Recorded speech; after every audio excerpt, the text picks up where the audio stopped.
জামাই ষষ্ঠীর মূল ভিত্তি হল অরণ্য ষষ্ঠী। প্রাচীনকালে এই পুজো কোনো বনের মধ্যে বা প্রকৃতির কোলে করা হতো। যদি কাছাকাছি অরণ্য না থাকতো তবে বাড়ির উঠোনে বা দালানে বট ও করমচার ডাল পুঁতে প্রকৃতি অরণ্য তৈরি করে মা ষষ্ঠীর আরাধনা করা হতো। মা ষষ্ঠী হলেন মাতৃত্ব, সন্তান ও বংশবৃদ্ধির দেবী। তার কৃপায় সন্তান লাভ হয় এবং সন্তান দীর্ঘায়ু লাভ করে।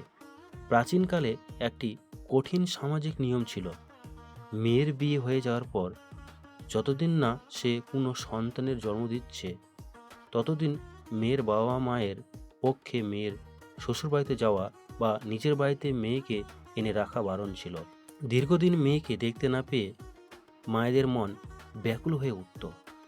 এ কঠিন নিয়ম এড়াতে এবং মেয়েকে চোখে দেখা দেখতে শাশুড়ি মায়েরা বুদ্ধি করে জ্যৈষ্ঠ মাসের অরণ্য ষষ্ঠীর দিন জামাইকে সস্ত্রীক আমন্ত্রণ জানানো শুরু করেন।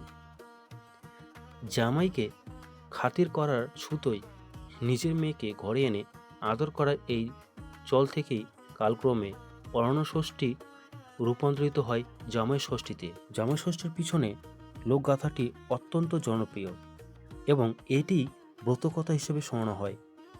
এক গৃহস্থের দুটি বউ ছিল। তার মধ্যে ছোট্ট বউটি ছিল অত্যন্ত লোভী। সে বাড়ির ভালো ভালো খাবার, মাছ, মিষ্টি একা লুকিয়ে খেত এবং কেউ জিজ্ঞেস করলে বাড়ির পোষা কালো বিড়ালের উপর দোষ চাপাত। সে বলতো সব বিড়ালে খেয়ে চলে গেছে। লৌকিক বিশ্বাস অনুযায়ী কালো বিড়াল হলো দেবী ষষ্ঠীর বাহন। নিজের বাহনের উপর দিনের পর দিন এই মিথ্যা অপবাদ দেখে দেবী ষষ্ঠী অত্যন্ত ক্ষুব্ধ হন। শাস্তি হিসেবে ছোট বউয়ের যখনই কোনো সন্তান হতো, জন্মের পরেই দেবী তার প্রাণ হরণ করতেন।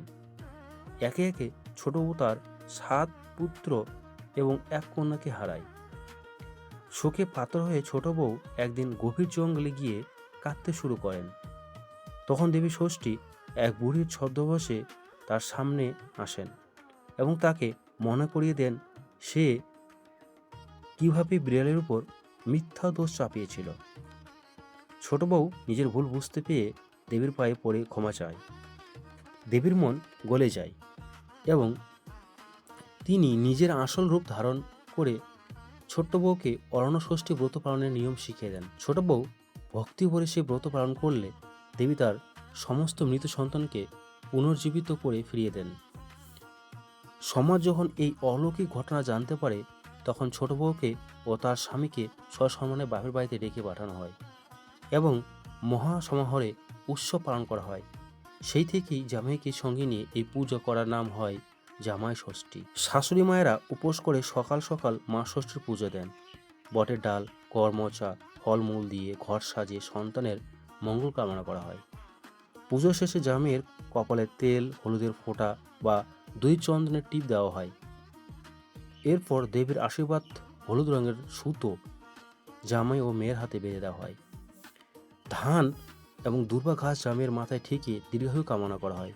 প্রাচীন প্রথা অনুযায়ী শাশুড়ি মা এই সময় তালপাতার পাখা দিয়ে জামাইকে হাওয়া করেন বলেন 60-60, যার অর্থ সন্তান দীর্ঘজীবী হোক।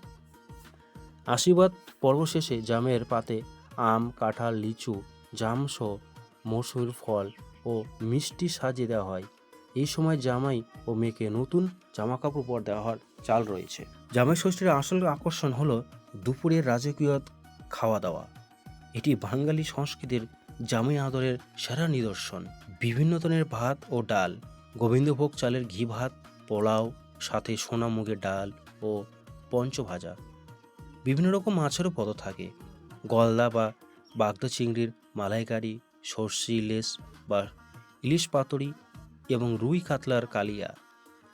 বিভিন্ন রকম মাংসপদ থাকে, কচি পাঁঠার মাংসের ঝোল, কষা মাংস। শেষ পাতায় থাকবে আমের চাটনি, পাঁপড়, মিষ্টি দই, রাজভোগ এবং অবশ্যই ক্ষীরের তৈরি সন্দেশ। ভিডিওটি ভালো লাগলে অবশ্যই আমাদের চ্যানেলটিকে সাবস্ক্রাইব করতে ভুলবেন না।